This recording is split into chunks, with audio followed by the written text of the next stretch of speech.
ગઈકાલે આપણે માંગનું વધારો ઘટાડો વ્યક્તિગત માંગ બજાર માંગ જોઈ ગયા. એની પહેલા આપણે માંગનું વિસ્તરણ અને સંકોચન પણ જોઈ ગયા હતા. તો ગઈકાલે 3 વસ્તુ તૈયાર કરવા આપી હતી. બરોબર. સૌથી પહેલા માંગનો વધારો ઘટાડો ક્યારે થાય, પછી વ્યક્તિગત માંગ અને બજાર માંગ. ચલો નરેન્દ્ર બોલો 3 વસ્તુ. બાકીના બધા ધ્યાન રાખે, કાલે નતા આવેલા તે પણ બધાને પૂછવું વાળા પડતી. જ્યારે વસ્તુની કિંમત સ્થિર રહે અને અન્ય પરિબળોના કારણે વસ્તુની માંગમાં વધારો થાય છે, વસ્તુની માંગમાં વધારો છે અને વસ્તુની માંગ ઘટે તો તે માંગમાં ઘટાડો છે. હા, વ્યક્તિગત માંગ દરેક વ્યક્તિની અલગ અલગ માંગ હોય છે.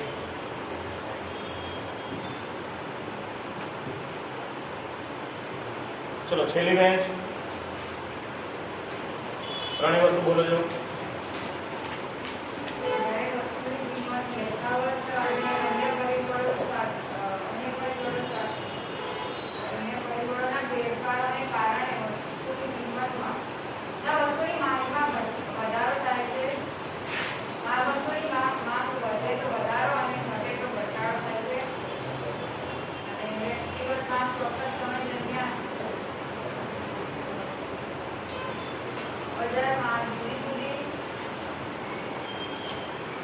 કિંમત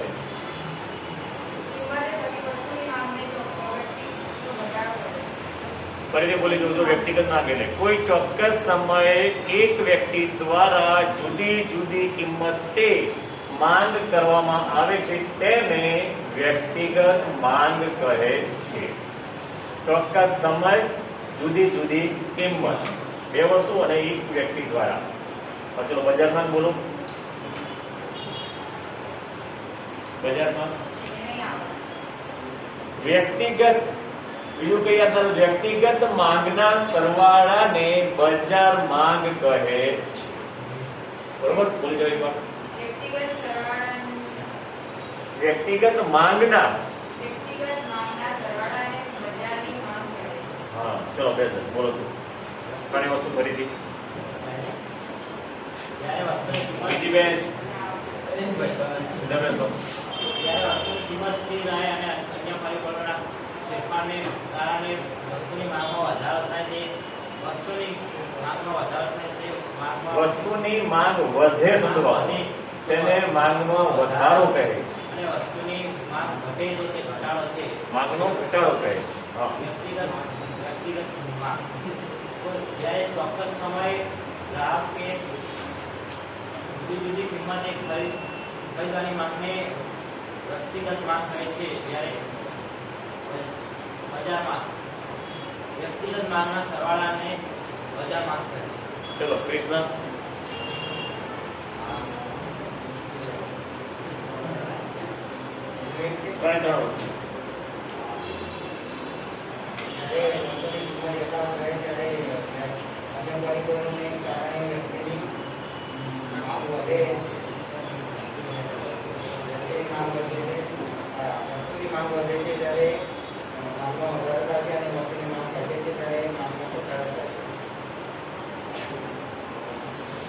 વ્યક્તિગત માંગ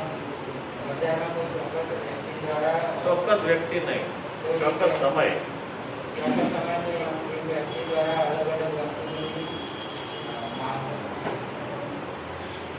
ચોક્કસ સમય જુદી જુદી કિંમતે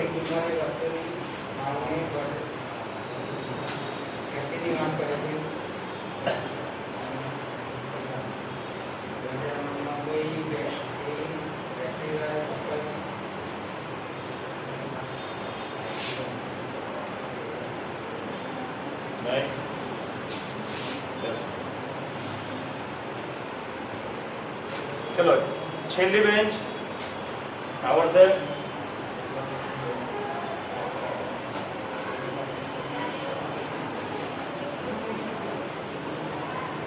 બેસી બેસે.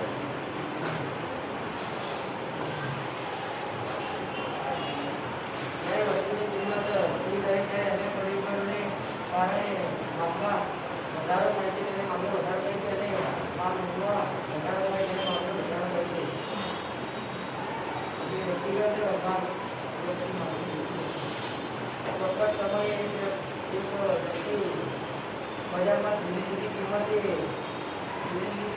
માંગ કરે છે અને વ્યક્તિગત માંગ કરે છે. બજારમાં માંગના સવાલ અને બજાર માંગ કહે છે. ચલો બીજી બેન આ બાજુ.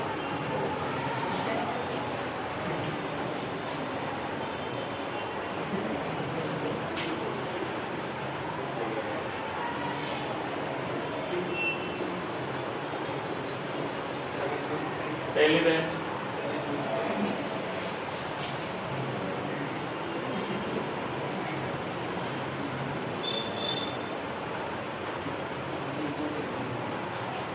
છેલ્લેથી બીજી બેન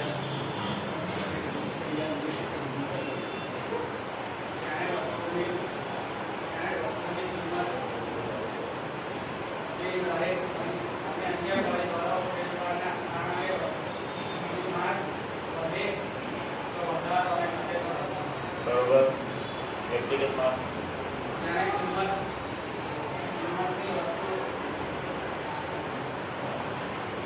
બેસી જાય લક્ષ્યા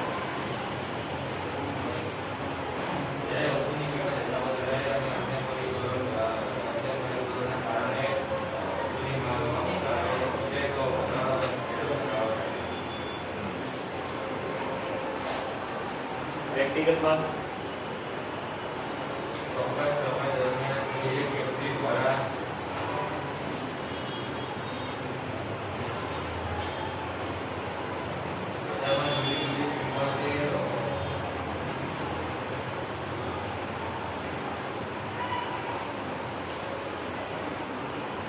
બેસી જાય. છેલ્લેથી ત્રીજી બેન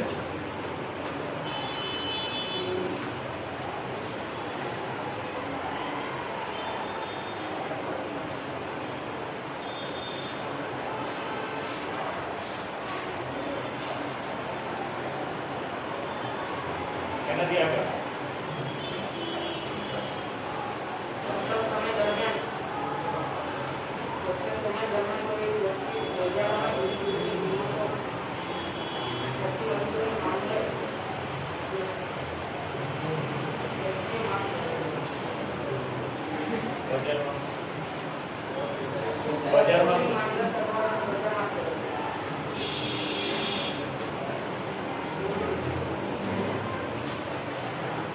બેસ આગળ જ્યારે કોઈ ચોક્કસ વ્યક્તિ દરમિયાન બજારમાં જુદી જુદી વસ્તુના ભાવના જુદી જુદી કિંમતે થતા વસ્તુની માંગને વ્યક્તિની માંગ કહે છે. બજારમાં બધા વ્યક્તિઓ દ્વારા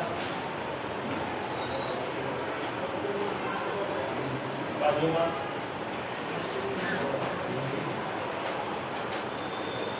જ્યારે વસ્તુની કિંમત યથાવત હોય અને તેની માંગ જ્યારે વસ્તુની કિંમત યથાવત હોય અને તેની માંગમાં અન્ય પરિબળોના કારણે તેની માંગ વધે છે અને વધારો કરે છે અને તે વસ્તુની માંગ વધે છે અને વધારો કરે છે અને ચોક્કસ વ્યક્તિ દ્વારા જુદી જુદી કિંમતો સારી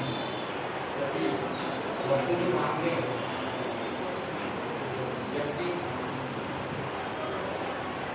વ્યક્તિગત માંગ હોય છે. બેસ બીજી બેન એમાં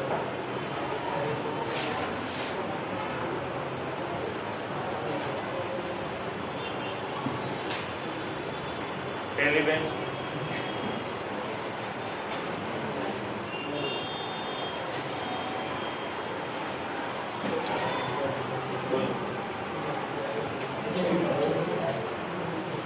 ત્રણેય વસ્તુ.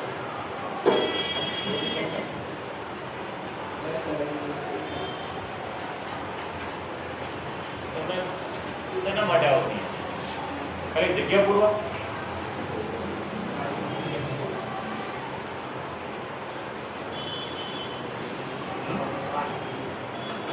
બેન્ચીસ ખાલી હોય તો બેસવા મળે આવડતું ખાલી નહીં એકાઉન્ટમાં આવડતું નહીં ઇકોમાં આવડતું કયો વિષય આવડે તમને બોલજો ભાઈ કયો વિષય તને આવડે છે બાકીનાનો અવાજ નહીં 7 વિષયમાંથી કયો વિષય આવડે તને કે એનું પૂછો તને હું.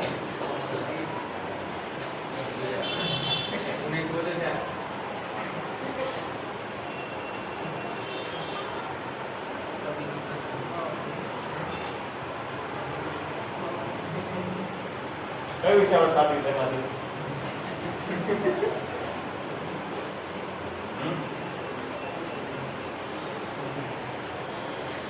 રૂપિયા 10,000 નો માલ રોકડેથી ખરીદ્યો. આમનો તો બોલજો.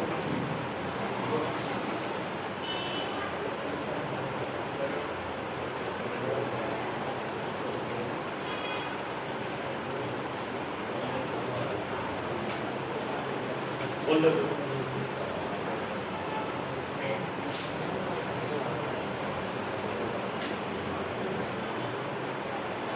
બોલજો.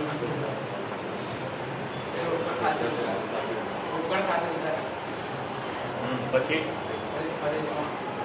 તું બોલજો.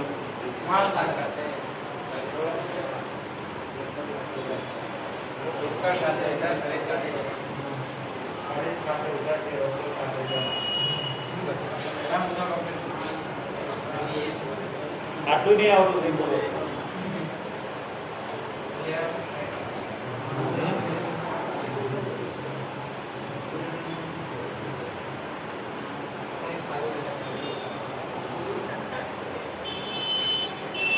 બીજી 75 રૂપિયા આમાં ધ્યાન આપો ને ભણવામાં.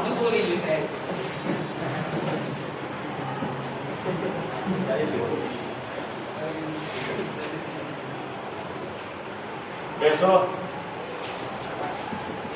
શેના માટે તમે આવો છો સ્કૂલે?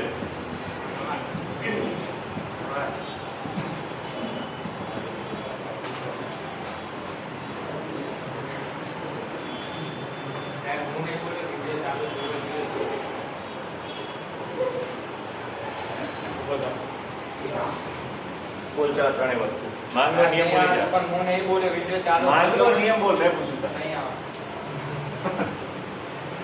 શું આવડે ઇકોનોમિક્સમાં?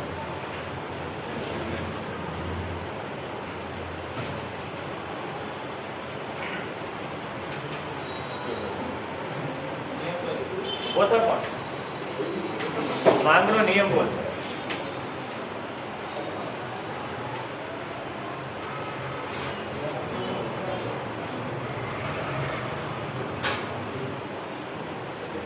આપણે આગળ જઈએ હવે. વધી ગયું હવે.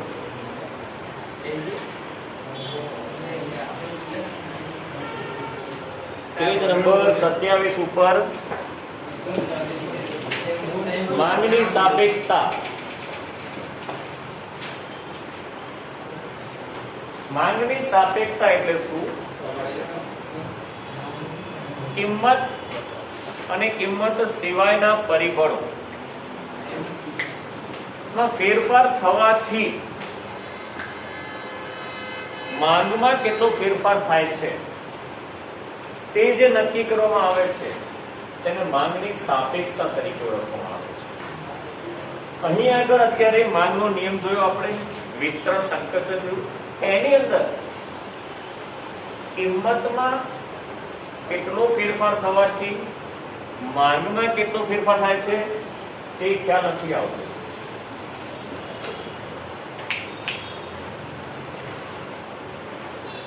નિયમ અનુસાર નિયમમાં પણ શું કીધું કે વસ્તુની કિંમતમાં ફેરફાર થવાથી માંગમાં ફેરફાર થાય છે. આ માંગનો નિયમ છે. પરંતુ કેટલો ફેરફાર થાય છે તે નિયમ દર્શાવતો નથી. તેના માટે માંગની મૂલ્ય સાપેક્ષતા નક્કી કરવામાં આવે છે. તો માંગની મૂલ્ય સાપેક્ષતા એટલે શું? જ્યારે વસ્તુની કિંમતમાં ફેરફાર થવાથી માંગમાં થતા ફેરફાર દર્શાવતા પ્રમાણને માંગની મૂલ્ય સાપેક્ષતા કહે છે. એટલે કે વસ્તુની કિંમતમાં કેટલો ફેરફાર થાય તેને કારણે માંગમાં કેટલો ફેરફાર થાય છે તેનો ખ્યાલ આપણને માંગની મૂલ્ય સાપેક્ષતા ઉપરથી ખ્યાલ આવે છે. એના પછીના પેજ પર જો માંગની મૂલ્ય સાપેક્ષતા શોધવાનું સૂત્ર, માંગની મૂલ્ય સાપેક્ષતા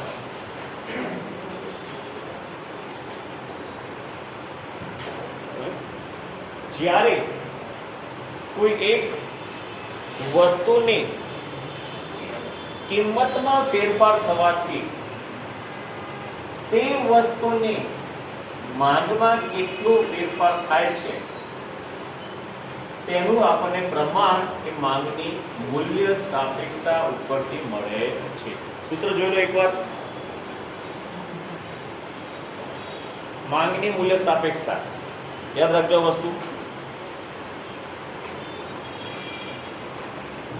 એટલે આની ઉપરથી આપણને ખ્યાલ આવે છે કે કિંમતમાં કેટલો ફેરફાર થવાથી માંગમાં કેટલો ફેરફાર થશે એ અહીંયા આગળ નક્કી કરવામાં આવે છે. એટલા માટે અહીંયા આગળ માંગની મૂલ્ય સાપેક્ષતાના 5 પ્રકાર પાડવામાં આવ્યા છે.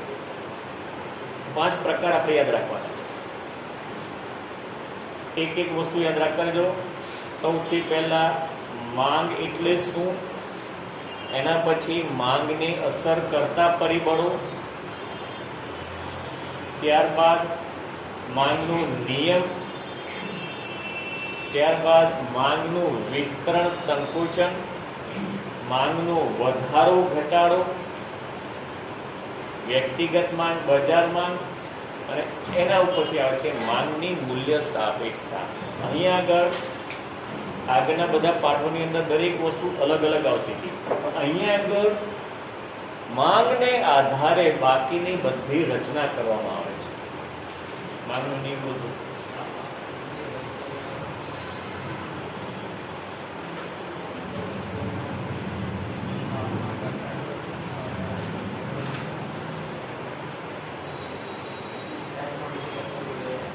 હું એવું નહીં પૂછતો, હું ખાલી એટલું પૂછું છું માંગનો નિયમ બોલ. ચાલ એના અર્થ માંગનો વિસ્તરણ સંકોચન બોલ, વધારો ઘટાડો.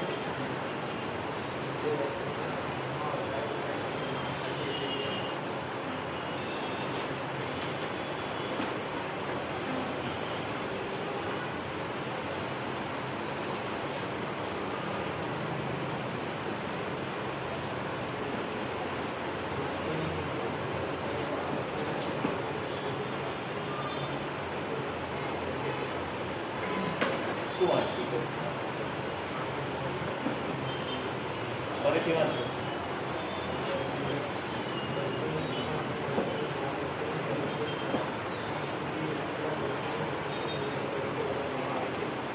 આ શું છે? માંગનો નિયમ છે.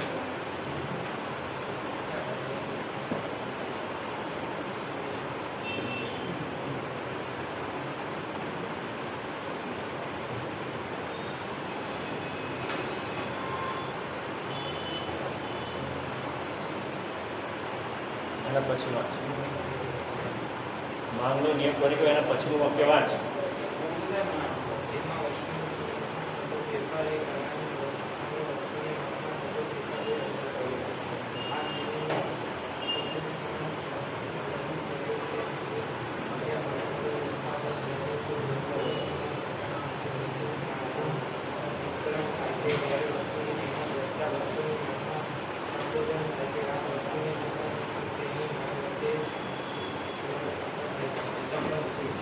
આને પરથી આ માંગોને વાંચ્યો તો મોઢે બોલી જશે. અત્યારે વાંચ્યો તો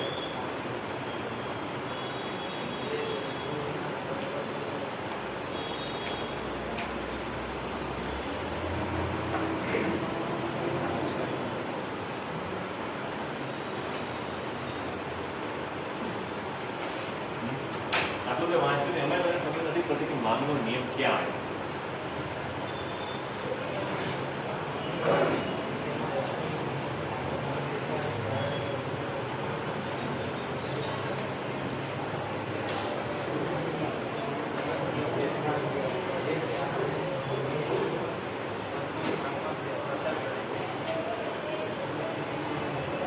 આચાર્ય શું બોલે છે નિયમ બોલ લગેશ મેં ક્યાં ના પાડી